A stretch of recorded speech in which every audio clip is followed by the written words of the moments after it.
My earliest memories are bathed in the warm, comforting glow of family.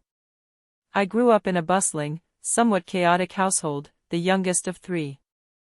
There was my mom and dad, Aunt Clara and Uncle David, and my two older siblings, my cousins, Sarah and Michael. Our house was always full of laughter, arguments, and the comforting scent of Aunt Clara's cooking. We weren't wealthy, but we had love, and that felt like everything. Aunt Clara, my mom, was the matriarch, a strong, loving woman who held us all together. Uncle David, my dad, was quieter, steady, always there with a gentle word or a reassuring presence.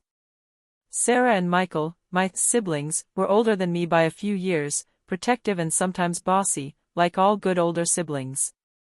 We were a unit, a tight-knit family, and I never questioned it. But there was another presence in our lives, a constant, yet peripheral, one, my Aunt Emily and Uncle Tom. They were Mom and Dad's younger siblings, a vibrant, somewhat restless couple who lived just across town.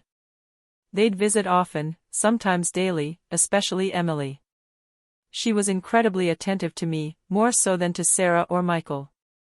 She'd bring me special gifts, spend hours playing with me, and her eyes would often fill with a strange, wistful sadness when she looked at me. Uncle Tom, too, was always kind, but there was a quiet intensity in his gaze whenever he was near me. I thought they were just being good aunt and uncle, loving their youngest niece a little extra. I didn't realize then that their attention was a desperate struggle, a silent battle with a secret so profound it would shatter my world. My earliest memories of unease are faint, almost like whispers in the wind. I noticed the way my Aunt Clara and Uncle David sometimes exchanged quick, nervous glances when Emily and Tom were around me. Or how a conversation would abruptly stop if I walked into the room when they were all together. I attributed it to adult secrets, boring grown-up stuff. As I grew older, the cracks became more pronounced. I started to notice how much I resembled Emily. We had the same light brown hair, the same shape of eyes, the same quiet, contemplative expression. People in town would often comment, "You look just like your Aunt Emily." My mom, Aunt Clara, would always laugh it off, "Oh, she takes after my side of the family, I suppose." But her laugh would sound a little too forced, a little too quick. Emily, meanwhile, would just smile sadly, her eyes holding a deep, unreadable emotion. I also noticed the dynamic between my parents and Emily and Tom. There was an unspoken tension, a polite distance that felt unnatural for siblings. Arguments would sometimes flare up, hushed and intense, usually about responsibility or what's best. I'd hear snippets, "It's for her own good," or "She needs stability." I always assumed they were discussing Sarah or Michael, their teenage struggles. I didn't realize then that I was the her they were discussing. Another subtle detail, Emily and Tom never had children of their own, despite being married for a long time. It was a known sadness in the family. They seemed to channel all their parental energy into me. Emily would often say, "You're like the daughter I never had," and her voice would always carry a profound melancholy. I simply thought it was a sweet sentiment, a testament to her love for me. I didn't realize then that these were not just cracks, but gaping chasms ready to swallow me whole. The biggest crack, though, was the way my mom, Aunt Clara, reacted whenever adoption came up, even casually on TV or in a book. She'd tense up, her face becoming drawn, her eyes distant. She'd quickly change the channel or the subject. I'd always felt a faint sense of being different from Sarah and Michael, a feeling I couldn't quite articulate. We were all loved, yes, but my relationship with Aunt Clara felt less intuitive, more deliberate. I didn't realize then that my entire life, my very identity, was built on a monumental secret. The truth, when it finally emerged, wasn't a sudden explosion, but a slow, agonizing unraveling. It began with an old box, tucked away in the attic of my parents' house. Aunt Clara had always been meticulous about storing things, and one rainy afternoon, while helping her declutter, I stumbled upon it. It was a dusty, unmarked cardboard box, pushed to the very back of a shelf. My mom had stepped out for a moment, leaving me alone with the task. Curiosity, a relentless force, nudged me. I opened the box. Inside, carefully wrapped in tissue paper, were baby clothes, tiny, faded, but clearly mine. A small, knitted blanket I vaguely remembered from old photographs. And then, at the very bottom, beneath a stack of yellowed baby pictures, a stack of official-looking documents.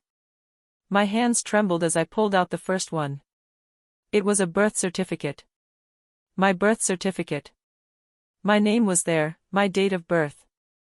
But the names of the parents listed were not Clara and David. They were Emily Margaret Hayes and Thomas Andrew Evans. My Aunt Emily. My Uncle Tom. My breath hitched. My blood ran cold. The world went silent, then exploded into a million shattering pieces. It was like a sudden, brutal awakening, a blinding flash of lightning that illuminated the darkest corners of my life. My aunt and uncle were my biological parents. My mom and dad were my aunt and uncle. The pieces of the puzzle slammed into place with a horrifying, sickening precision: Emily's wistful sadness, Tom's intense gaze, Clara's guardedness, David's quiet distance, my own resemblance to Emily, the arguments about what's best. The different feeling wasn't my imagination, it was the chilling reality of a life built on a lie. I sank to the dusty attic floor, clutching the documents, my mind reeling. My entire life. Every memory, every family dinner, every loving gesture, every whispered secret. All of it now felt like a carefully constructed play, and I was the unwitting main character, surrounded by actors. The people I called Mom and Dad, the people who raised me, were not my biological parents. And my real parents were living right there, in our lives, a constant, loving presence who were forced to pretend they were just my aunt and uncle. The emotional chaos that followed was a storm I never knew I could weather. Heartbreak for my parents, for the lie they had to live, for the betrayal of their secret. Anger, a hot, venomous rage at the deception, at the truth withheld for decades, at the foundation of my identity being ripped away. Shame, for being so blind, so naive, so utterly fooled. And silence. A deafening, echoing silence in that dusty attic, a silence that magnified the screams in my head. My whole existence was a lie. The people I thought were my family were part of a decades-long conspiracy.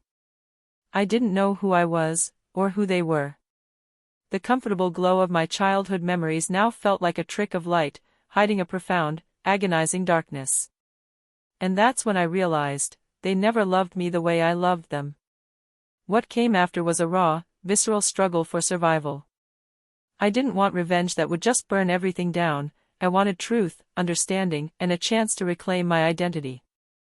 I needed peace, and peace wouldn't come from silence or passive acceptance. I sat in that attic, clutching the birth certificate and other documents, for what felt like an eternity. My mom, Aunt Clara, called up the stairs, "Everything all right up there, dear?" Her voice, usually so comforting, now grated on my nerves, every syllable a reminder of the deception. I quickly shoved the papers back into the box, my hands trembling, and closed it, making sure it looked undisturbed. I feigned a cheerful response, my voice cracking slightly. I couldn't confront them immediately. The shock was too profound, the implications too immense. I needed to understand why. The next few days were a blur of numb existence. I watched my parents, my aunt and uncle, now seeing them through a new, horrifying lens.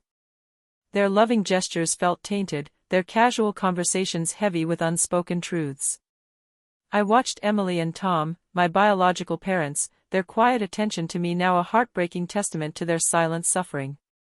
Every longing glance, every whispered word, every special gift, took on a new, agonizing meaning. They were my parents, denied the right to openly claim me, forced into the roles of loving aunt and uncle. The first step was to approach Emily and Tom. I chose a quiet afternoon when they were visiting, and my parents were out. My heart hammered as I sat them down in the living room, placing the birth certificate on the coffee table between us. "I found this," I said, my voice barely a whisper, pointing to their names. "And I know." Emily gasped, her hand flying to her mouth, tears instantly welling in her eyes. Tom's face went white, his jaw tightening. They looked at each other, a silent, desperate communication passing between them, before Emily finally broke down. The confession was a painful, tear-soaked narrative. They told me about their youth, a whirlwind romance, a youthful mistake, and a sudden, unplanned pregnancy. They were so young, so unprepared, so scared of what their conservative parents, my grandparents, would say. Aunt Clara and Uncle David, older and more stable, had offered a solution. They would adopt me, raise me as their own, and Emily and Tom would remain aunt and uncle. It was a way to protect Emily's reputation, to give me a stable home, and to keep me within the family, where Emily and Tom could still be a part of my life. It was a secret kept for decades, bound by fear, love, and a desperate desire to protect everyone. They had watched me grow up, loving me with a silent, aching intensity, always present, yet always denied. "We wanted to tell you, darling," Emily sobbed, her voice raw with years of suppressed emotion. "So many times. But Clara, she was so against it. She said it would confuse you, that it would hurt everyone." The second step was the hardest, confronting Aunt Clara and Uncle David. I invited them over, Emily and Tom by my side, their faces pale but resolute. I laid out the truth, the birth certificate, the story Emily and Tom had just told me. Aunt Clara's reaction was a mixture of shock, fury, and deeply ingrained defensiveness. "How could you?" she screamed at Emily, her face contorted. "After all we did for you. All we sacrificed." She tried to deny it, to spin a tale of Emily being an unfit mother, of them saving me. Uncle David, quieter, admitted his complicity, his own regret, but stood by Clara's side, a silent testament to their shared secret. The argument was explosive, years of suppressed resentment and betrayal finally bursting forth. The family, once a safe haven, was now a battlefield.